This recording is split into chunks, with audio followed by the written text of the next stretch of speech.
Hey, good morning. Joining us today.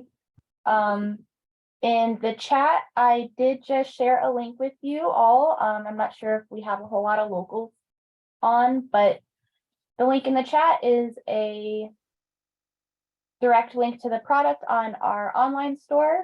If you purchase that today, we'll get that shipped out for you so you can read it just in time for Arjan to get it signed in August when you're here for the birding festival. Also, I'll be putting in our address for the nature shop. Please feel free to come on in and say hi, ask some bird questions, or purchase up some hard copies so you can walk away with it today. And that will be in the chat in just 1 second, as well as our store hours. Fabulous. Yes. And so Arjan will have a book signing time with us at least one time, maybe a couple different times throughout the Southeast Arizona Birding Festival week, specifically Friday from 4:30 to 5:30 in the Nature Expo. I don't read as much as I used to, but I did read the entire book. Super easy to read, lots of fun. It's broken up into like little stories, and my son is reading it right now. I took it from him this morning, but I have it right here. So fantastic book. But beyond the book, we have Arjan with us right now. So kind of will be like a little interview type of thing. I'll ask some questions, and Arjan will share with us some of his experiences that he had during the big year and how it affected his life and affected other people's lives, because something like that definitely does that. Arjan, why don't you start off and tell us a little bit about yourself? I know you just had a new baby. Tell us a little bit about yourself. And then after you do that, how you came up with this crazy idea to do the World Big Year. Yeah, well, my name is Arjan Dwarshuis. That is how you pronounce it. And yeah, great to meet you all. I hope to meet you all in person in a month from now. Who am I? Well, have been fascinated, obsessed by nature and especially birds for as long as I can remember. I basically started birding, well, maybe when I was 8 or something. Started writing down everything in log books when I was 10. Started monitoring birds when I was 12. Started backpacking through Turkey on my own, looking for Caspian snowcocks and Caucasian krauts when I was 15. And yeah, that's how obsessed I became early on by bird watching. Yeah, in 2016, this accumulated in a crazy year, as Luke already mentioned, record-breaking big year. And what am I currently doing? I'm a bird guide. So I guide trips here, like morning birding trips in the Netherlands. That is now yeah, a really awesome business to be in, since I think half of the Netherlands started bird watching during the COVID pandemic. So especially like young people in Amsterdam, let's say between 25 and 50, like they all went, yeah, bought binoculars and bird book and start bird watching. And actually what is really fun, I think none of you people will know, but actually my biggest yeah, success is not my big year, but my podcast. So I have a nature podcast called The Vogels Podcast, where I already now 68 episodes in. I train one of my best friends, Gisbert van Balen, to become a bird watcher. And he started off like, he couldn't distinguish basically a bittern from a buzzard. But he gradually, like, he started to like it, and yeah, we mess with each other, and we basically record the podcast in the field, and it became like the biggest nature podcast in the Netherlands. And actually a week ago or 2 weeks ago, we were with 30 fans of our podcast on a research vessel, 9 days boating the coast of Spitsbergen, looking for polar bears successfully, blue whales, ivory gull. We actually found a Ross gull during that trip. So that is that is something that I want to share with you. And actually, we're thinking about maybe taking the podcast one day to the US and try to record in English. So that's one thing. I also write books. So I wrote the Big Year That Flew By, but also wrote a big book about bird watching and nature in the Netherlands. And I've just finished, literally today, my children's book about the friendship between, it's fiction, between a little girl, 11-year-old girl, and a great bittern, which is my favorite bird in the whole world. So, and I actually observed the great bittern this morning. So, and I'm the ambassador for the IUCN NL Land Acquisition Fund, which focuses on purchasing, enabling local NGOs to purchase or lease critically endangered land, basically with nature or on it. Yeah, so that is what I do. That's a lot. You do a lot. Oh, and I make documentary films in the Netherlands here, so that's also. When is your children's book going to be published? November in November. Dutch, but I now have an English publisher, so who knows? But I'm sure it has pictures, right? Yeah, it's illustrated. So I can look through. Maybe it'll be on Amazon or something, and I can like look through it. Yes, just see. I think so. Yeah, awesome. So how did you come up with the idea of doing the Big Year? Like what transpired to make this happen? Because it's a big endeavor. Yeah, it is. So it became like an obsession with me, for me, when I was about 19 years old.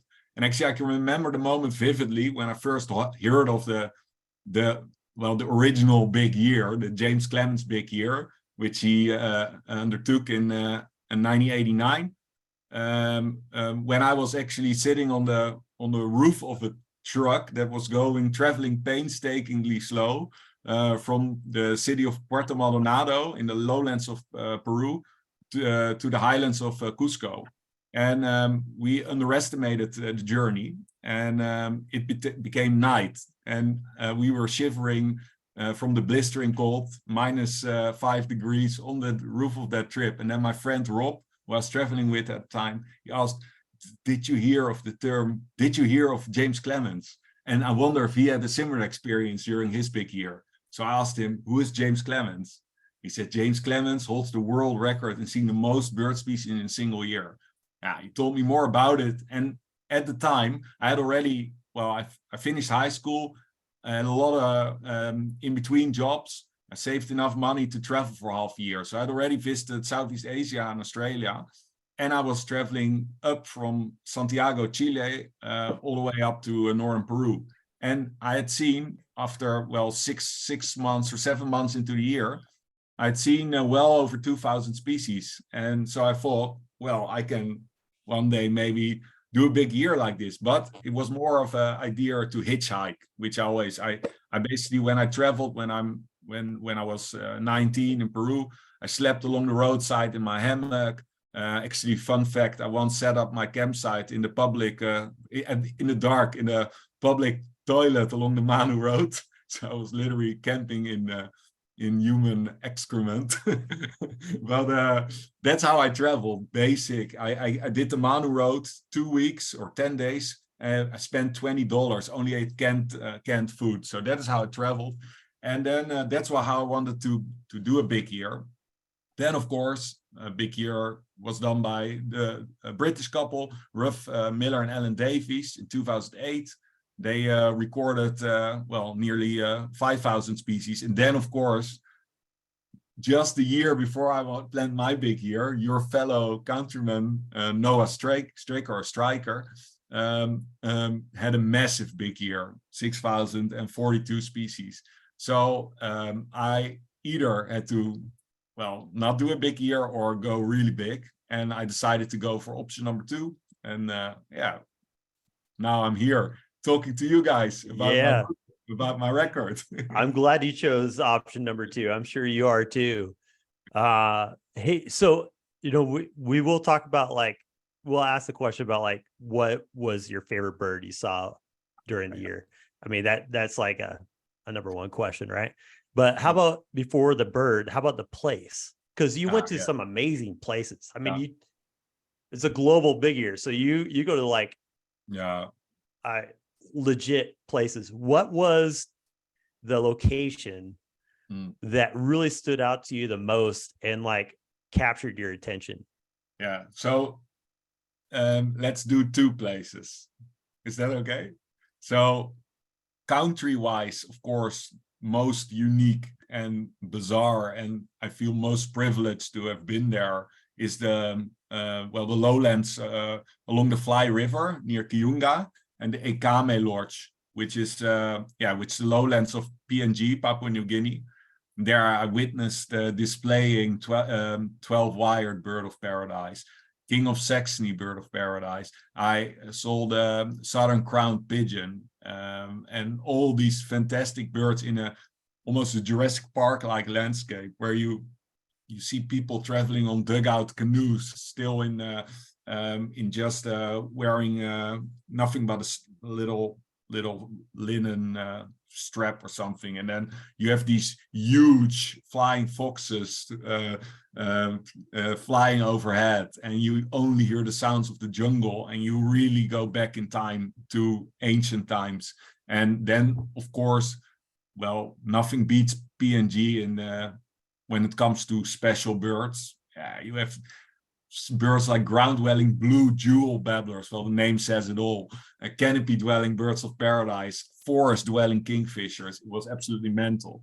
But the place I most enjoyed birding was actually a place I stayed for 4 nights, and it was the Sani Lodge in Ecuador. And I recorded, I think, around 250 species there in a fortnight stay. And I had this guide, Olger Lisui. I hope I pronounced his name right. And he was just sensational. He was from the Sani community. He also guides in Ecuador. So if you ever plan a trip to Ecuador, please contact him. And he has these X-ray eyes. So he would spot everything, like these crazy. You suddenly saw a long-tailed patoo just sitting on an exposed snag, and not one that was staked out, but one that he truly like found like through a gap in the foliage. And then we were every morning we started at 2:30 or 3 in the morning, paddling on a dugout canoe with booming sounds of nocturnal curassow in the background, and also fantastic food, really like a tranquil place with along an oxbow lake, just pure heaven. That is what, if heaven really exists, it's probably the Sani Lodge. Yeah. Oh, that makes me excited, because I'm going to Ecuador in September. And you're going to the Sani Lodge? I don't know if I'm going there. I don't remember my whole itinerary. There's a couple of us who are actually going together down there. Well, we're going to the place where the ant pittas are at. Which I dipped. Yeah, I know. Yeah, that don't give it away in the book, but yeah, where he did dip on the ant pitta. Oh, so that's hopefully still hurts. Hurts. What's the ant pitta's name? Maria.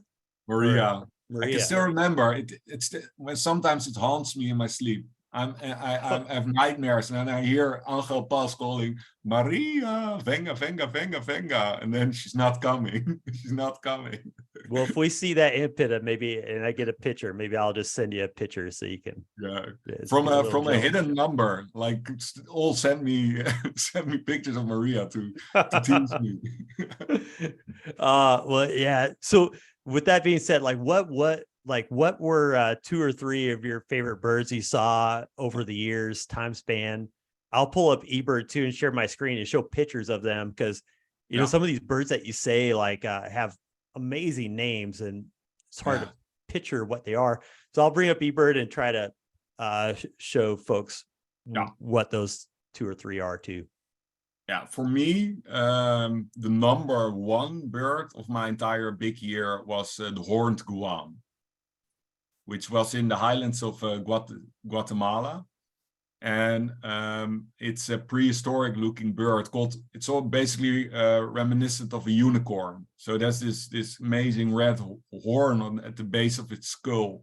And it's endangered, only found in South Western Mexico, Chiapas, actually, and northwestern Guatemala, and I had to see it. I had to work really hard, so I had to hike up a slope for over a kilometer in altitude difference.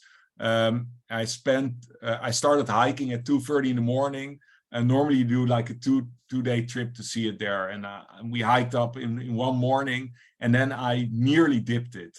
So I was on the verge of dipping it, and then I knew I had to be down at the lodge again at 1 p.m. to head to the next location, and I was pushing and pushing, and then at the very last moment I heard my guide whistling that, and I ran up, and I ran after him down slope, downhill, and completely breathless. This is how I saw it, like literally like this, on a mossy branch in this beautiful cloud forest, staring back at me with those beautiful white, bizarre, like cartoonish eyes. And then like I was nearly crying, which rarely happens.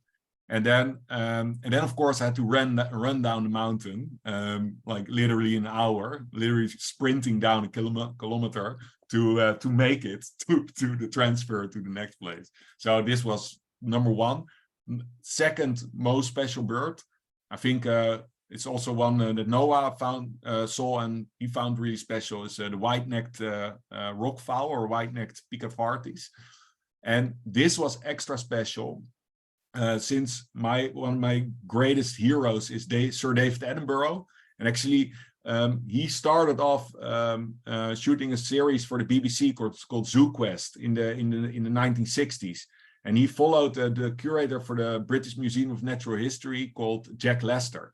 And actually, Attenborough was behind the scenes, and Jack Lester was the star of the show. But he got sick. He actually got some kind of virus when they were recording in West Africa, and he actually died. And Attenborough was then like pushed in front of the camera. He had to because everything was already in place.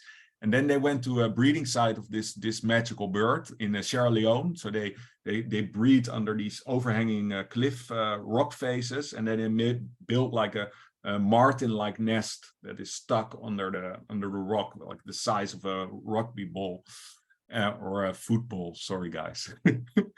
And then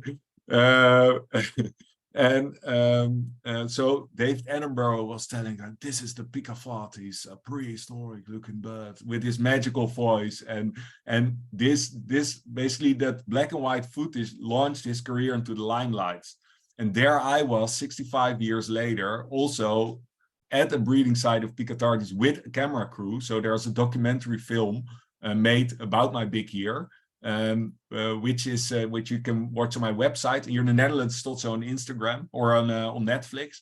But there I was with a camera crew, and we had this amazing sighting of these picavartes. I think still to this day, one of the best footage ever of this bird. And I felt like David Attenborough, like stepping into his footsteps and observing this unique, bizarre, endangered bird with this, it looks like a little cartoonish balloon pulled over its head and then burst at the sides. Yeah, absolutely magical. Yeah, I could see why both these birds like top your list, because they're both so strange looking. Yeah.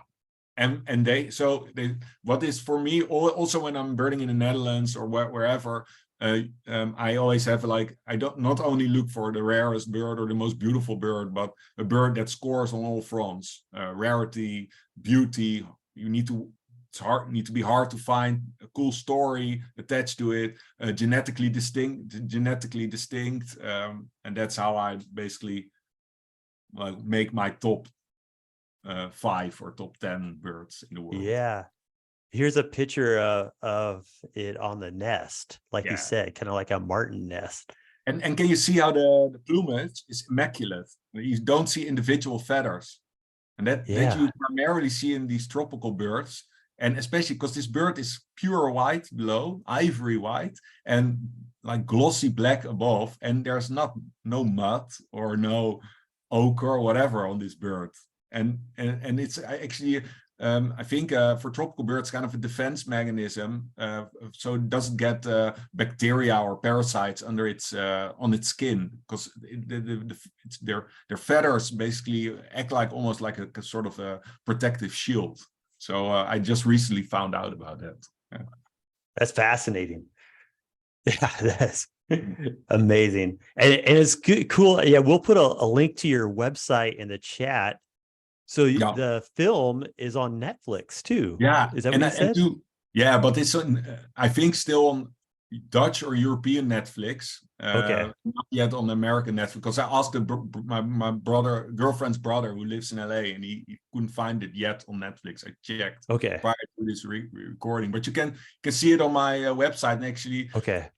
it's a Vimeo link, and then it costs €5, but it goes directly to the BirdLife Preventing Extinctions program.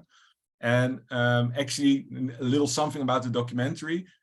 So it won the Public Choice Award at the Dutch Wildlife Film Festival, Rotterdam. It was on Dutch television and now on Netflix. And we shot the whole documentary. So they followed me on Sulawesi, Suriname, and in Ghana. And in between, I made like handycam footage. And the whole budget, $23,000. That was the total budget for our 1 hour, 20-minute long documentary. So I'm pretty proud of that still. Yeah. And yeah, it gets solid 6.5 at IMDb. So both the horned guan and the white-necked rockfowl, their plumages are like, I mean, you see it, you know what it is. How did you go about dealing with all of that ID challenges that, I mean, kind of for many of us, like just learning the birds here in Southeast Arizona, like that's, you know, information overload, just that. But you had to take on like birds, you know, almost 7,000 birds. You had to kind of have at least some idea of like what you're looking at. How did you go about dealing with those ID challenges before and during your big year? This is the moment where you show me 10 different tyrannulates and then test if I actually saw them. Yeah. Yeah, or weavers. Yep. No. So, well, personally, what helped a lot was that I had already done quite a lot of birding all over the world when I was in my backpacking days. So I had quite a good idea of where to find it in which general genus or family, and that helps, but still you're nowhere yet when you're birding for the first time in the Atlantic rainforest in Brazil, for instance, or in the lowlands of PNG. So I was heavily dependent on local guides. So also, I think, because you cannot photograph everything or record every sound you hear, also for the legitimacy of your record, you need a local guide to actually validate your sightings. So only one morning in the entire year, when I was on the Dominican Republic, basically sort of by accident, I was on my own. And all the other days I was like with a local expert. And that was part of of course, the logistical challenge that I had to get all these people like to support my big year and actually join me. And so many people ask me, why were you not there in the perfect time of year in this place or in that place? Or why were you there in midwinter where you could have been there in summer? Well, several reasons. So one reason was simply my itinerary, because I want to do it basically in a big butterfly-like loop around the world. Secondly, I try to see the migratory birds, northern migratory birds, as much as possible on the wintering grounds to save time birding in the northern parts of the hemisphere. And really important, those really good guides, like some of those guides, Eduardo Patrial, for instance, in Brazil, like every tour company wants to bird with Eduardo Patrial. So he is completely fully booked during the peak season, during the best birding time. So I try to visit those countries just prior to the peak season or just after, so that those guides were actually available. And they thought, well, that's a cool adventure. I can support this dude. So that is part of my strategy. So if you ever plan on doing a big year, remember that. But it took me 1.5, almost 2 years of intensive planning, sending thousands of emails. And what really helped there was actually that for 4 years, I was a bartender in Amsterdam. And, you know, because of that, I developed some people skills, drafting beers for tourists and having a chat with them. And that helped actually a lot. So yeah, thanks to my bartender life, I was able to do a big year. Yeah, it's probably amazing how that experience comes into so many different facets of your life afterwards. Yeah. That's great. Yeah, the way that you did that, you know, it's not go at the prime time so that the guides would be available to, you know, to work with you. That's smart. No. That's smart. And I planned it during a leap year, so I had an extra day. Yeah, that's when not you cheating. do something, That's you just, have to that's do it just how it well. works. Yeah. Fabulous.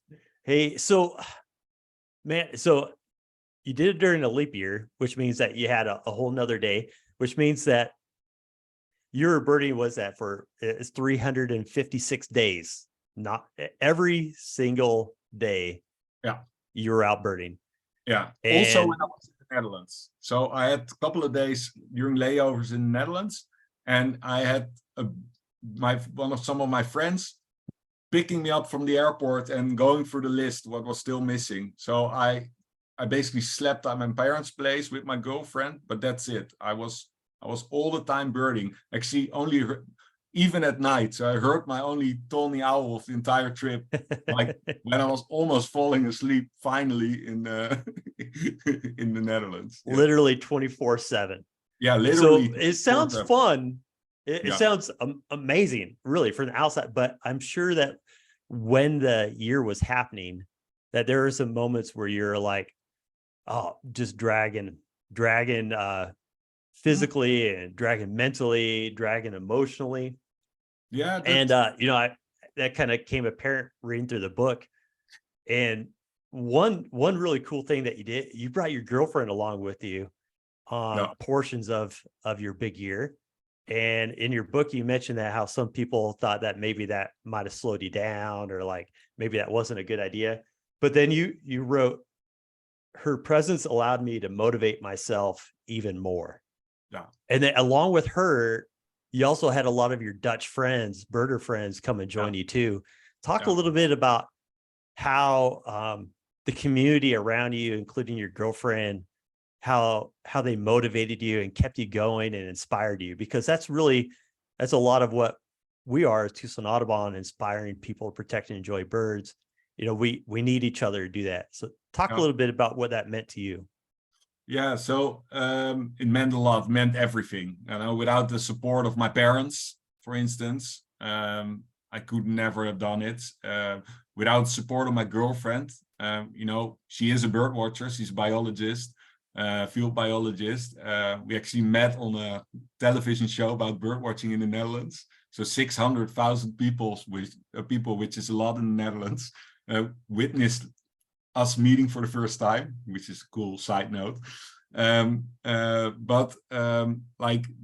Still, you know, your boyfriend away for a year in this immense trip, non-stop bird watching. Yeah, it would have cost many relationships, and she supported me all the way through, and actually joined me during the most fast-paced part of my entire year, which was Peru. So we recorded in little over 3 weeks, well over 1,000 species. So that was absolutely mental. And I think she lost like 5 kilos. And she visited her brother afterwards in LA, and she came back looking pale and fatigued. And he texted me like, "What the hell did you do to my sister?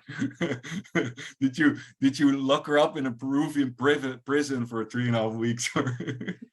And then, of course, we have a tight-knit birding community, like you guys, Tucson Audubon Society. We have the Dutch birding community, a lot of really fanatic birders that like to travel.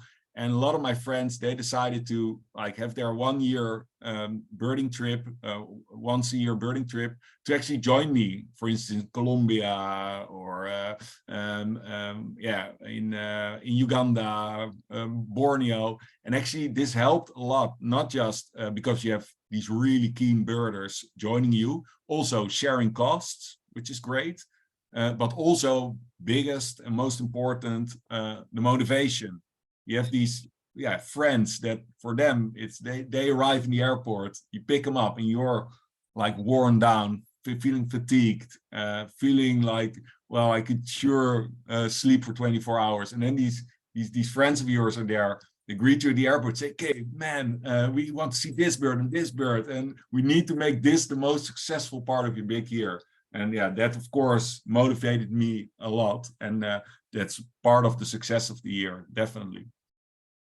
Yeah, that was very apparent reading throughout the whole book. And yeah, I'm sure that meant a world to you. It meant a world to them to be a part of that kind of history.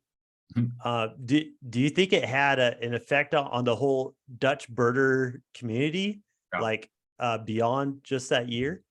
Yeah, so it was, of course, for the Dutch birding community, like they intensively followed me during my big year. Everybody read my blog and followed the species list. So on the website of observation.org, you could see Noah's list, my list, and then also day by day. So you would see Noah, 43 new species in one day, and then me, only one when I was in Tanzania. And then also, of course, this frustrated me a lot, but also like everybody was like on a bird forum following and discussing my trip. So it was a real communal Dutch birding thing.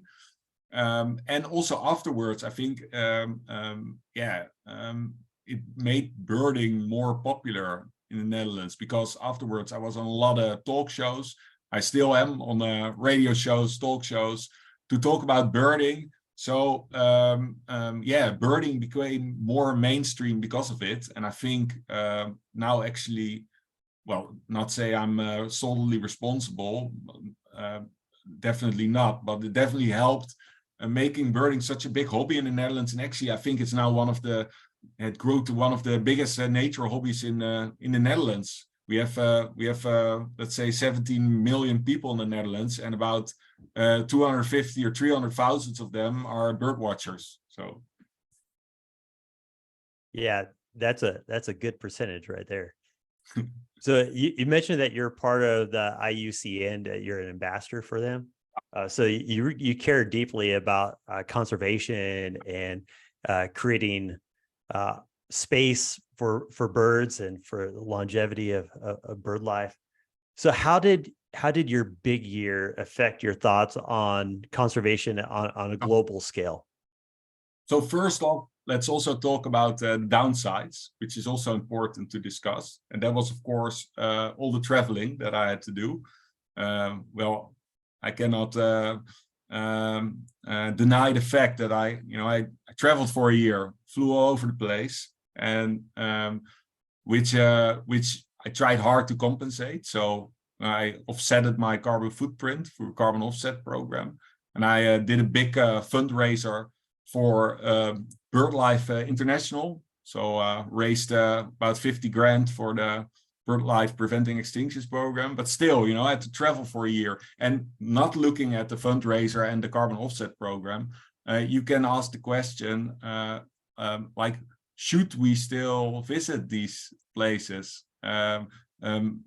Is conservation not possible without all the traveling? And then I would say no.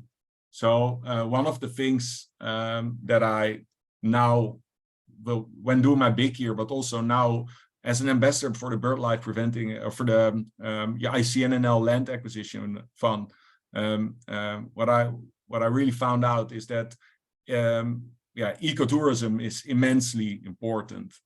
All the projects that we support with the Land Acquisition Fund, in the long run, they rely heavily on ecotourism. And during the COVID pandemic, when that ceased to exist for a couple of years, logging intensified in the Atlantic rainforest. Laughing thrushes were caught away in the hills of Vietnam and got even more threatened. Poaching intensified. So for any of you guys watching and thinking, well, maybe we should not visit these places anymore because of the carbon footprint, I would say, well, travel responsibly, offset your footprint. Don't go do what I did, travel for a year, which is kind of hypocritical to say, but please don't. But when you do definitely go to these places, spend your money wisely, hire a local guide, stay at a local eco lodge, and maybe donate to a land acquisition program that actually supports an NGO in the country you're visiting. And well, that's how I now do it. So that, like, during my big year, I visited all these fantastic conservation programs and initiatives, which I also wrote about in my book. And yeah, that was one of the things that I learned from traveling for a year. Visited 85% of all the ecosystems in the world in a year.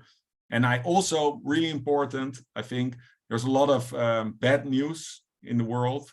And there are also a lot of really good initiatives, not just like you guys with the Tucson Urban Society, but also in third world countries where you have people in Papua New Guinea or in Malawi, and they have nothing, and they still devote their entire lives to protecting the birds that we come to see when we travel to those countries. So I have immense respect for them, and I like, especially after that, traveling for a year, I feel obliged to like devote my life to give them exposure, find funding for those programs, and actually make up for that year of traveling that I did until I'm all in gray. Yeah. Yeah. Thanks for sharing that, Arjan. Hey, so you're going to be traveling again soon. You're going to be traveling down here to Tucson, Arizona for the festival. So you didn't visit Tucson in your book, which I was really bummed out about. Probably could have done that if you could fit it in next time. But it shows that I should have, maybe, because I can see about during the festival. I sent you a list. I think I can see about 10 or 12 new birds. Yeah. Why don't you tell us? I think I know which one it is, but which one are you most hoping to see while you're here? Montezuma quail. And everyone who's listening kind of laughs a little bit, because that tends to be the one that people want to see, but miss. Oh, it's such a tough one.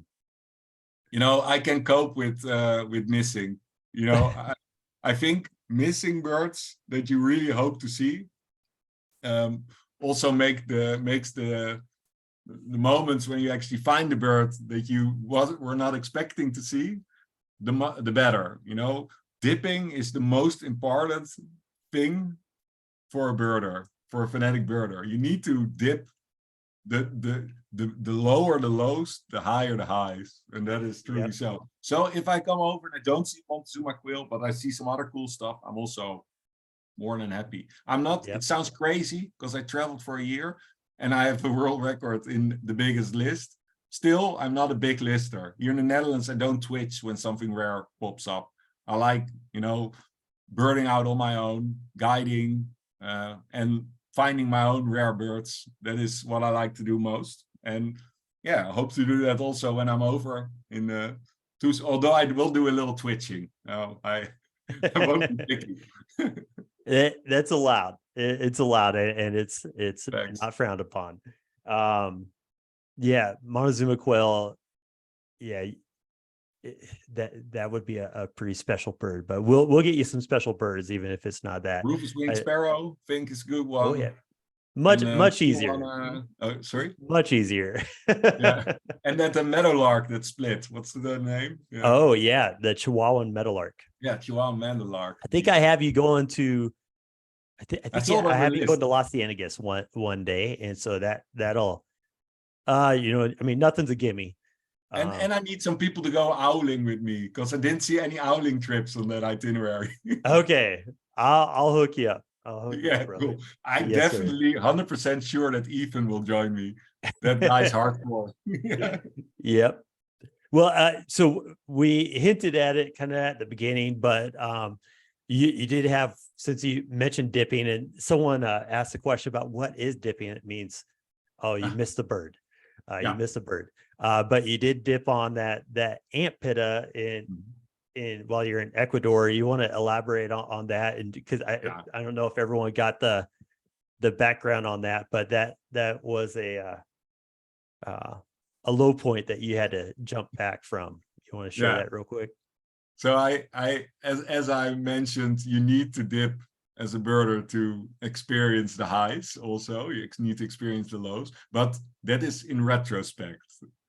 In the moment, I can like fall on my knees, hands in my hair, nearly crying when missing a bird that I really want to see. So brace yourselves when we miss that dip that you Montezuma quill.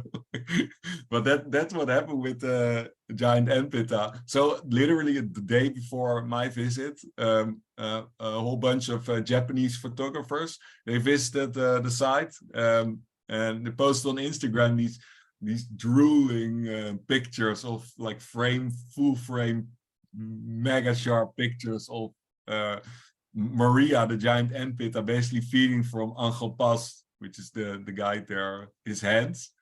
And then, of course, I went there on my own. I had Angel Pass all for myself, no other tourists, which is rare there. And then the whole morning, he was screaming or yelling his lungs out, Maria, venga, venga, venga. But Maria never showed. Although I got a constellation prize in the form of Shakira, the ochre striped ant pitta, which was shaking her little tail for me, which was nice, but no giant ant pitta. So this picture still hurts, but yeah. Oh no, this is the wrong bird. This ochre striped ant pitta. No. Oh, sorry. I got the wrong one. No, this is my fault. Ochre fronted ant pitta is, I think, the right one. Yeah. Ochre striped is in there she is. Ochre striped is Shakira he's in lowlands in the Amazon. Yeah. All right. Oh, this picture is from Noah Stricker. That's kind of funny. No. I see that right there. No, not during his big year. Oh, he was in Peru, 2018. Yeah. Oh, that's funny. Well, yeah, what I say is that if you see all of them, you have no reason to go back. So you gotta leave a reason to come back, right? Yeah. So, well, hey, thank you so much. I know we've had a few different questions come in. If you're okay with doing a little question and answer thing here, how about how many? Eileen was wondering how many countries you visited during your whole trip. It's 40 countries in 1 year. Yeah. 40. Wow. Yeah. And then, well, I had a layover in Singapore, but no new birds and no birding there. So I did not count Singapore. Technically 41. And also a layover in Zambia, Lusaka, also only from the plane. So I don't count it either. Yeah, I think that's the right way to do it. 40 is plenty, that's for sure. Pam was wondering how you went about financing the whole world big year. Yeah. So I tried to be transparent in my book about that. So I spent, or also in the foreword, spent the total year, including everything was and all the flights was 65,000 euros, which I think is about $75,000 or something, which is for an entire year of traveling. I think it's much cheaper than an ABA big year. So if you ever plan to do a big year, you can better do a world big year. Yeah. Because the US is expensive to travel. So that's what I spent. And I had already saved quite some money for this trip. In addition to that, I managed to get about, I think 20 different sponsor deals beforehand, which helped a lot. I got a lot of great deals from travel agencies, lodges, guides that took me out or took me in for free or for a huge discount. So that helped a lot.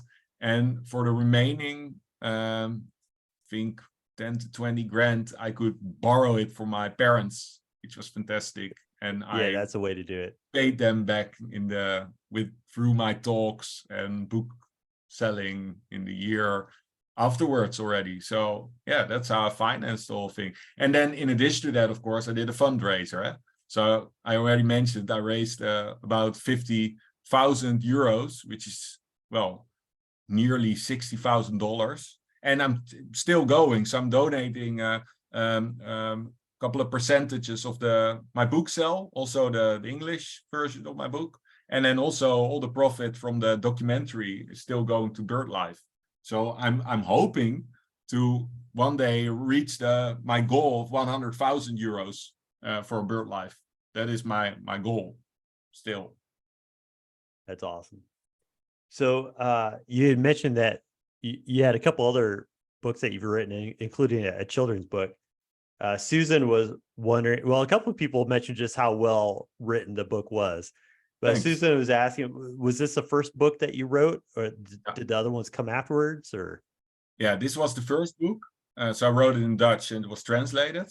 Actually, fun fact, for the American crowd, I had to lose more than 20,000 words from the original manuscript. So there are some hidden stories in the Dutch book, which you guys cannot read. oh now, man, to be honest, it became a better book because so big shout out to my publisher, Chelsea Green, for making it a better book, because I was not an experienced writer yet. And there were also these parts where I were more the and then parts.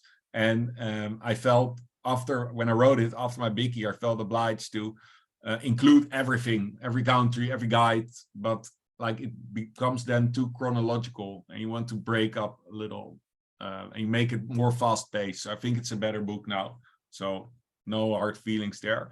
And well, I found out that I really enjoyed writing, and I really enjoyed writing about my childhood years in birding in the Netherlands. So after this book, when I was finished with writing this book, I wrote a book about birdwatching in the Netherlands. And then also it focused a lot or deeply on conservation issues. So we have big issues with intensive farming, cattle farming here in the Netherlands, and the effects of that. Also the effects of climate change, and that is all. So my second book was quite technical. Also all the stories about migration. So I did a lot of research for that.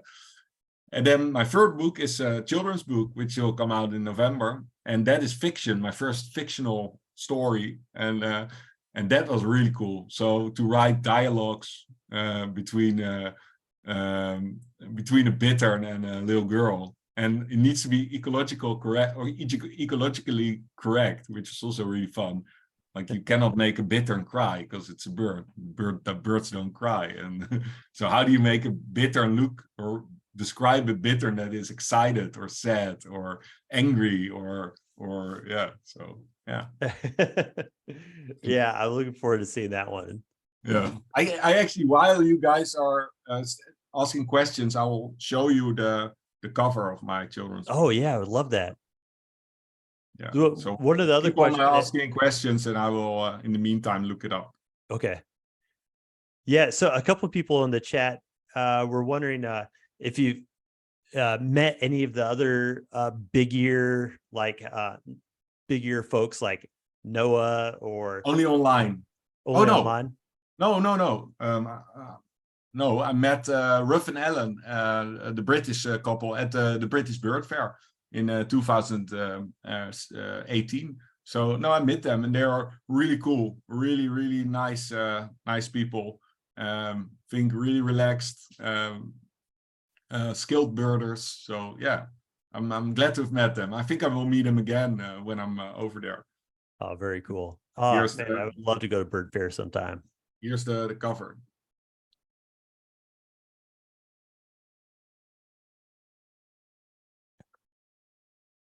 Very nice. So yeah, that is the cover of the children's book. Yeah, really Love proud it. of it. As you Love can it. see. You should be proud of it. Thanks. Hey, does anyone have any questions outside the chat? You can unmute yourself and have a few more minutes here if anyone has any lingering questions for Arjan. Anybody? No? Told everything. All right, I'm sure someone Come has. on, don't be shy, guys. I can. Oh, Mary asked whether the children's book will be translated to English. I hope so. I hope so, but I don't know. Yeah, right. It is also about. But I think it is really applicable to an American bird life book. Okay, you can easily interchange the bittern into American bittern. And the black-tailed godwits into Hudsonian godwits, and there you go. Let's go marble godwit. Yeah. Well, for this story, I think it needs to be Hudsonian. Yeah. Okay. Like, Okay. yeah. So how about we'll end with this question right here. Fonda asks, would you ever do another big year? No. It was a one-time deal. One Was the time deal. experience of a lifetime. It was fantastic. Childhood dream coming true. But Yep. no, it was a one-time deal, and I would not do it again. But I'm glad that I've done it. But that was it. If somebody beats my record, I couldn't care less. I would support him or her, help with the planning, try to guide when he or she is visiting the Netherlands, and try to make it as much as a cool experience that I had. So if you are listening, if there's someone planning, give me a call, and I can see what I can do. If I have one big advice, well, spend at least a couple of months in northern Alaska or the Antarctica. Yeah, that you pick up a lot of birds over a month's time in Antarctica, right? Yep. Well, I think that's where Noah started, isn't it? Noah started in Antarctica. Yeah, but like he did observe some really cool birds, and I think he had a huge list, but Noah was also more in it for the experience than obsessive listing, and I think that also, well, yeah, I think that's cool that he did so. Yeah. He was less obsessive by listing than I was, which is great, I think. Yeah, I cannot help but when I do something, I'm really obsessive. That's why many of my friends, non-birding friends, they won't play any board games with me. If I lose, the board will go through the room. I think that's what everyone loves about you, Arjan. Like a couple of people mentioned it in the chat, just your enthusiasm, your passion for not just birding, but you can sense it for life. And congratulations on the new baby. And we really look forward to seeing you this coming August and hosting you here for the festival. I'm really excited to be coming over. I'm really excited, looking forward to meet you all. Try to remember all the names so I can write them well when I'm going to sign the books. Well, that is what I tell people. If I can remember 2,000 to 3,000 bird names, I can at least remember, I should be able to remember 2,000 or 3,000 people names. It's just my brain, I can do two things right. That is birding and remembering bird names and little identification features, and recipes. I love cooking. Those are basically the only two things. But when my girlfriend's away for a week and I sit on the remote control, I cannot watch, and I press some wrong button, I cannot watch TV for a week. That's how limited I am in my skills. Well, thank you so much. Hey, Yeah, we appreciate this time that you spent with us, and we look forward to seeing you again. How about folks, unmute yourself and feel free. One last thing. Yes, Janelle put the link again in the chat. Really encourage you to purchase this book. It's amazing. It's a lot of fun to read, and you can get it signed here in Tucson on Friday evening at the Southeast Arizona Birding Festival Nature Expo. So unmute yourself, say goodbye to Arjan, tell him thank you. Arjan. Thank you. Thank you. Thank you. Arjan. Loved your Very book. I've already listened to it on Audible. Thank you. Fabulous. Thank you, I'm guys. going to order the book too. All right. Well, we'll see you Thank guys you. later. See you again Safe soon. travels. Thank you. Thank you, both Bye-bye. of you. Bye. Bye. Bye. Bye. See you in Bye. August. Bye. Bye, guys. Thank you. Thanks a lot. Awesome. Thanks, Ari. Bye-bye. Thank you, guys. All right. Bye, bye, bye. Bye, everyone. Yep. All right. I'll stop the recording now. Thanks a lot, Ari. And this was incredible.